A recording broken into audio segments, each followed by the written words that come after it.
Boa noite para você que está acompanhando o nosso culto online aqui do Superação.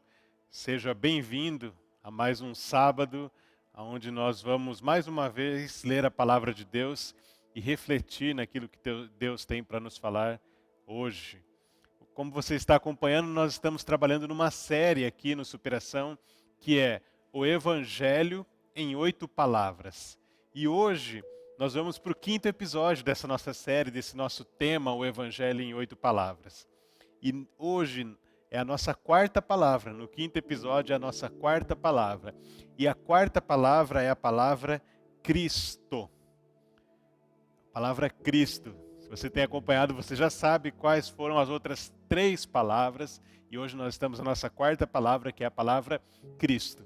Então eu convido você que está com a sua Bíblia a abrir comigo a sua Bíblia aí na carta de Paulo aos Colossenses, no capítulo 2.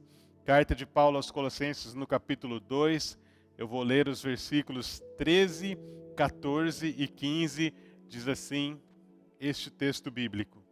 Quando vocês estavam mortos em pecados e na incircuncisão da sua carne, Deus os vivificou juntamente com Cristo. Ele nos perdoou todas as transgressões e cancelou a escrita de dívida que consistia em ordenanças e que nos era contrária. Ele a removeu, pregando-a na cruz e, tendo despojado os poderes e as autoridades, fez deles um espetáculo público, triunfando sobre eles na cruz. Glória a Deus pela palavra dele e que ele abençoe essa nossa reflexão. Quem é Jesus para você? O que representa Cristo na sua vida? Essa é uma resposta muito importante.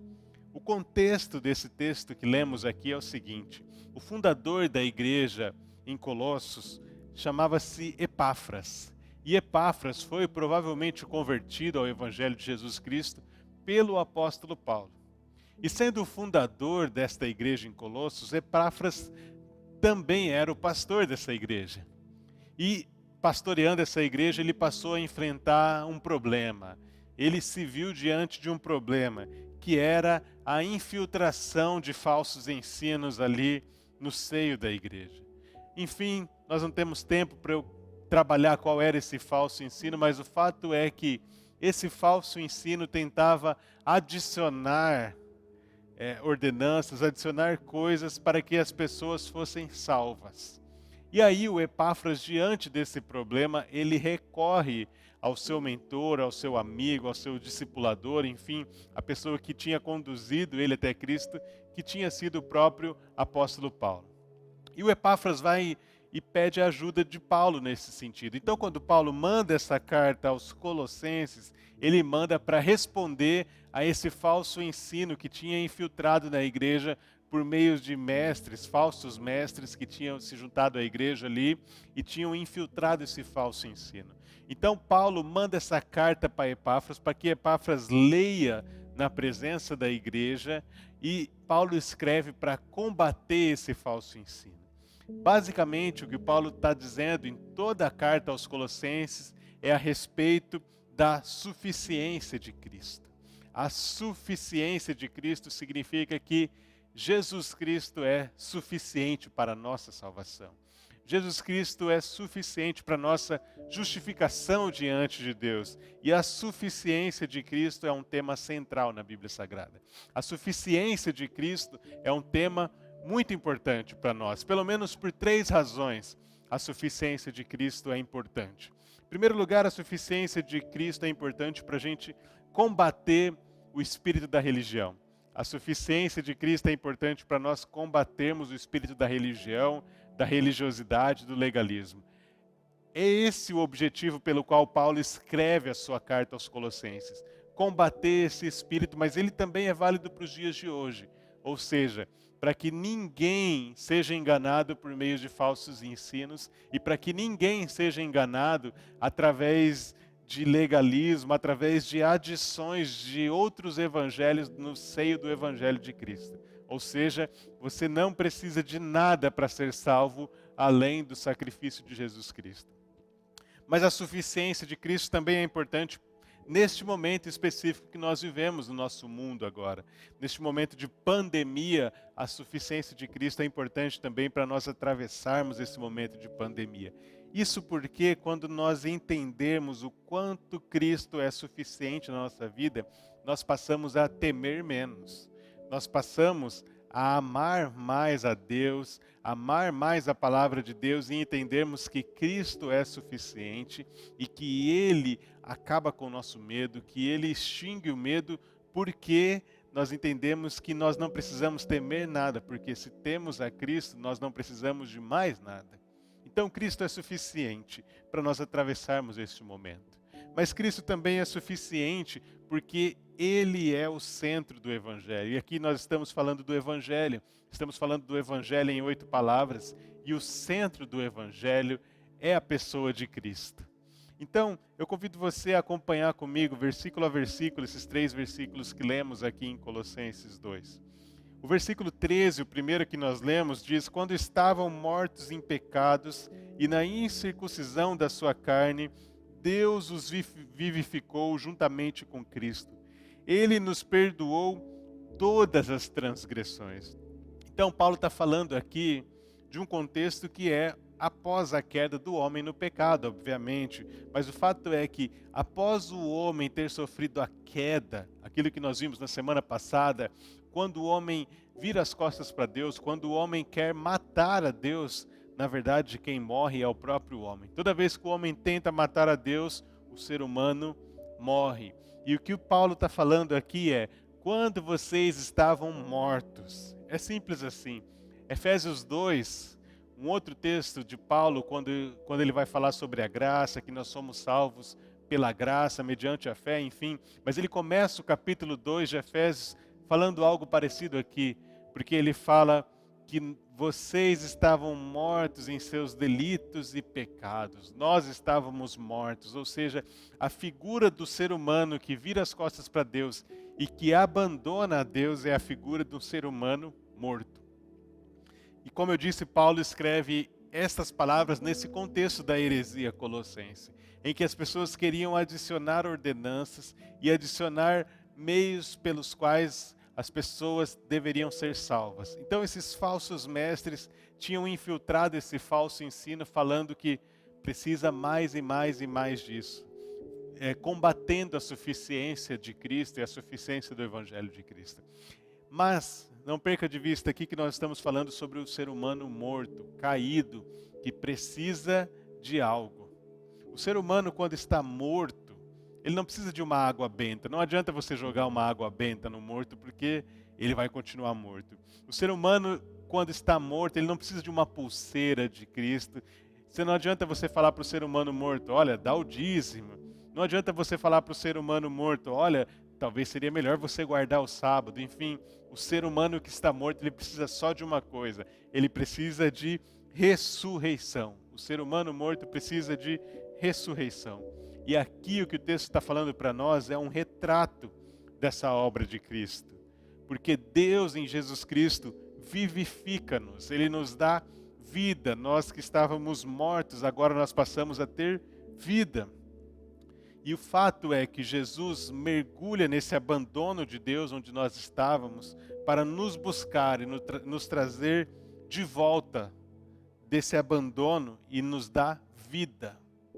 E a sequência do texto informa que Ele perdoou todas as nossas transgressões. Todas, é a totalidade das nossas transgressões. Tanto a transgressão maior, que é o pecado de virar as costas para Deus, tanto as transgressões menores, que são os pecados que cometemos. Todas as nossas transgressões estão perdoadas em Cristo.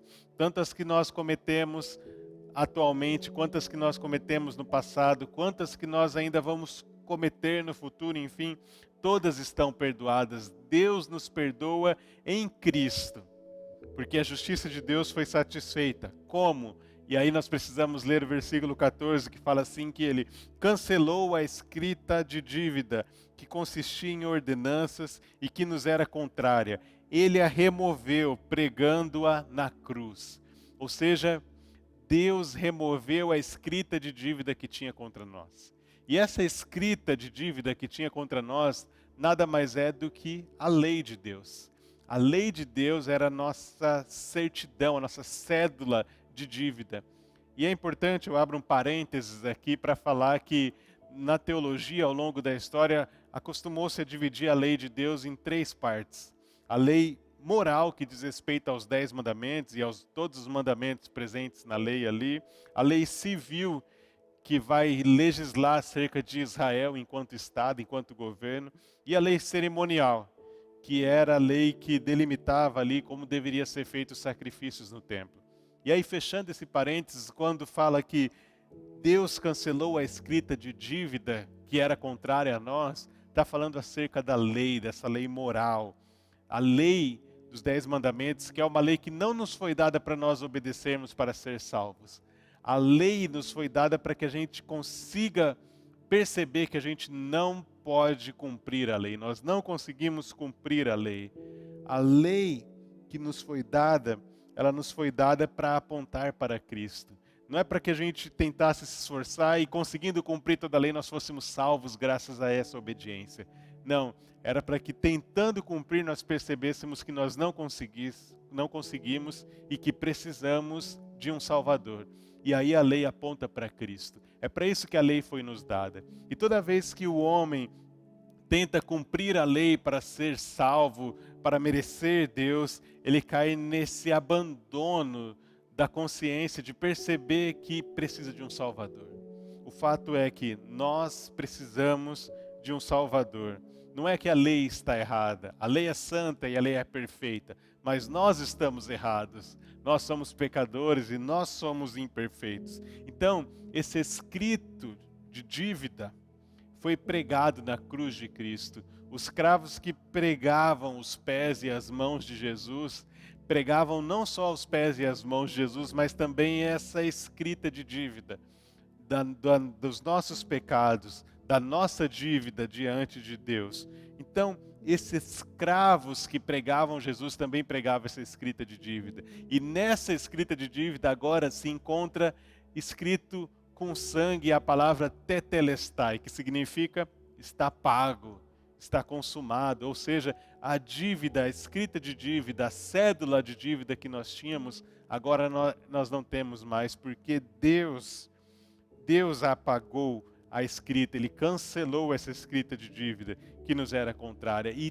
cravou essa escrita na cruz de Cristo. Ou seja, está pago, está quitado, todas as nossas transgressões estão perdoadas.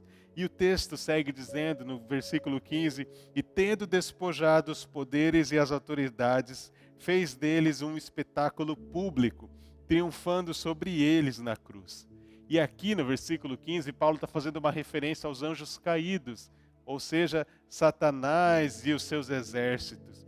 E quando Jesus morre na cruz, ele satisfaz a justiça de Deus, mas ele também nos dá salvação eterna e mais. Além de satisfazer a justiça de Deus, além de nos dar salvação eterna, além de perdoar as nossas transgressões, o sacrifício de Jesus na cruz também desarma Satanás e os seus exércitos contra nós. É isso que o texto está falando quando fala, tendo despojados os poderes e as autoridades. Ou seja, despojar aí é desarmar. Porque a partir deste momento, Satanás e os demônios não podem mais usar a lei para nos atacar. A partir desse momento, Satanás e os seus demônios não podem mais nos acusar e falando, olha aqui a lei que você não cumpre, sabe por quê? Porque agora nós não somos salvos e nós não somos dependentes da lei, mas nós somos salvos por causa da cruz de Cristo. E ainda que o diabo viesse nos acusar de não cumprir a lei, a nossa resposta seria, eu não preciso cumprir a lei porque Jesus já cumpriu. O cumprimento da lei não é um critério para que eu seja salvo. Jesus é o critério para que eu seja salvo. E não me entenda mal, eu não estou falando que nós não devemos guardar a lei. Não é isso que eu estou falando. Eu estou falando que nós não devemos confiar na nossa obediência à lei para a salvação. É diferente, nós devemos sim guardar a lei. Tem uma frase do Martinho Lutero que ilustra isso muito bem. A frase do Martinho Lutero diz o seguinte, a lei nos manda a Cristo para a nossa justificação. E Cristo nos manda de volta a lei para a nossa santificação. Ou seja, nós não precisamos cumprir a lei para sermos salvos. A nossa salvação depende unicamente do sacrifício de Jesus Cristo. E é por isso que essa nossa quarta palavra é a palavra Cristo. Porque Jesus Cristo é o nosso critério para a salvação. É recebendo a obra de Jesus Cristo por nós que nós somos salvos. Enfim, ao receber a obra de Jesus, nós tomamos ciência dessa salvação. Esse Jesus, o nome Jesus significa Jeová salva. E Deus realmente nos salva através de Jesus, como nós lemos aqui. Mas Jesus também recebe o nome profético de Emanuel, que significa Deus conosco. Então, além de nos salvar, Deus quer habitar entre nós. Jeová salva e Deus quer habitar entre nós.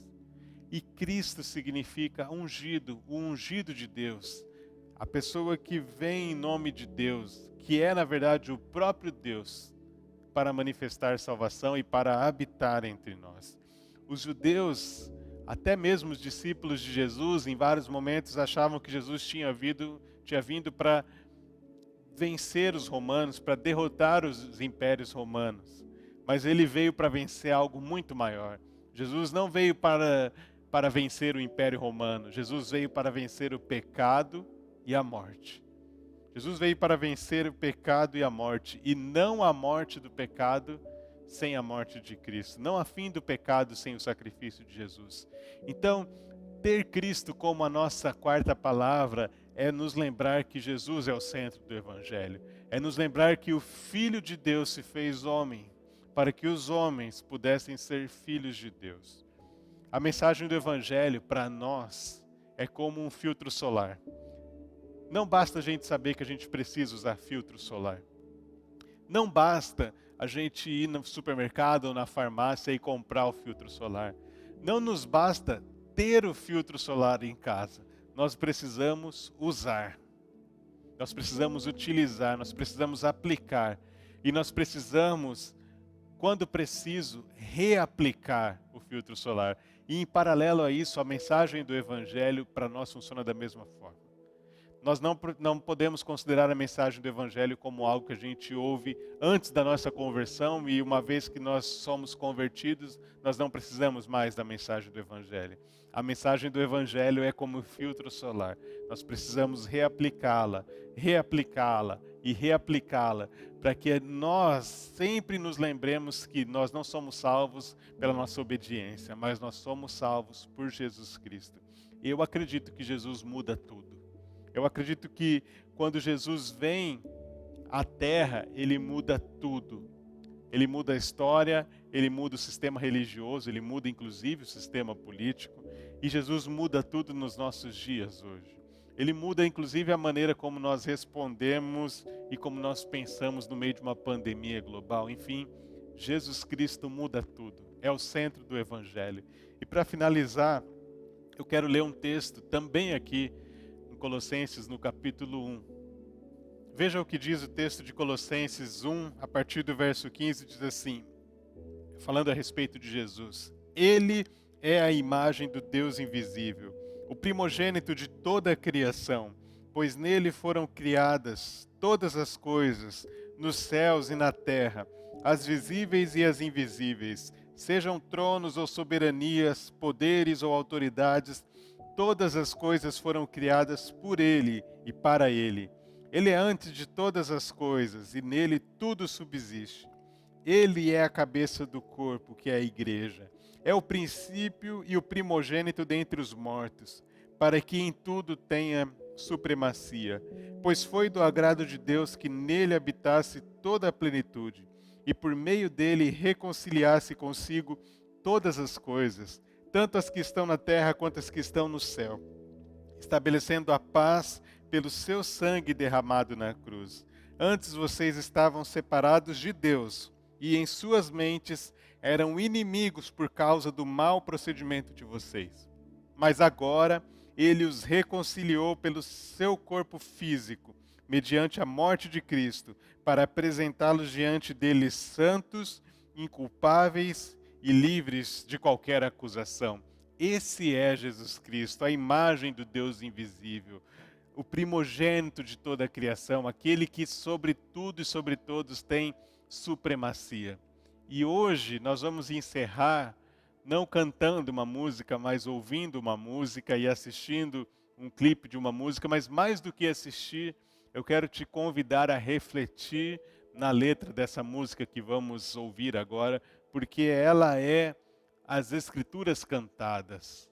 É a escritura aqui de Colossenses capítulo 1 em forma de música. Então eu convido você a escutar e a assistir e a refletir e a fazer dessa música a nossa oração que encerra essa pregação e encerra a quarta palavra do Evangelho em 8 palavras. Ouça aí a respeito de Cristo.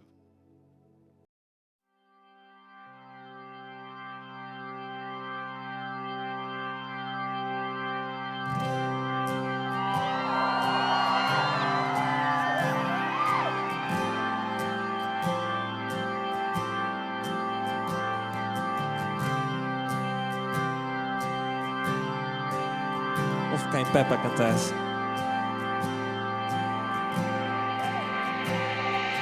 Ele é a imagem do Deus invisível. Ele é Senhor sobre a criação, pois nele foram criadas todas as coisas nos céus e na terra. Sejam tronos, soberanias, poderes ou autoridade, Ele é antes de tudo e a todos sustenta pela palavra, pois foi do agrado de Deus que em tudo Ele tenha supremacia.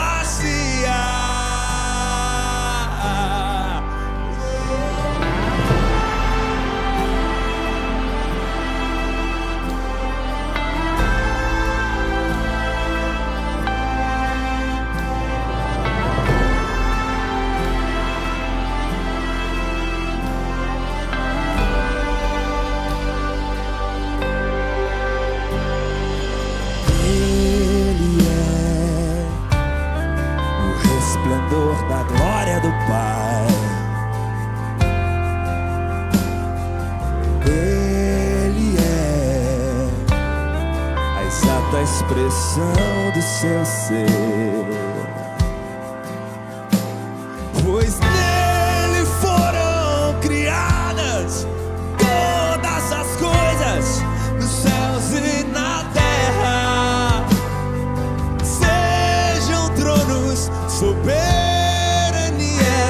poderes ou autoridade, Ele é antes de tudo e a todos sustenta pela palavra, pois foi do agrado de Deus que em tudo Ele tenha supremacia.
Cristo é a imagem do Deus invisível e tem supremacia sobre todos. Que Deus te abençoe e que você possa refletir durante essa semana no seu relacionamento com Cristo, com a verdade do Evangelho de Cristo. Que Deus te abençoe, continue acompanhando as programações da IBV Nova. Amanhã, às 17 horas, temos Nova Geração, às 18 horas, Escola Bíblica Discipuladora, e às 19h30, nosso culto online, a nossa grande celebração. Que Deus te abençoe. Boa noite.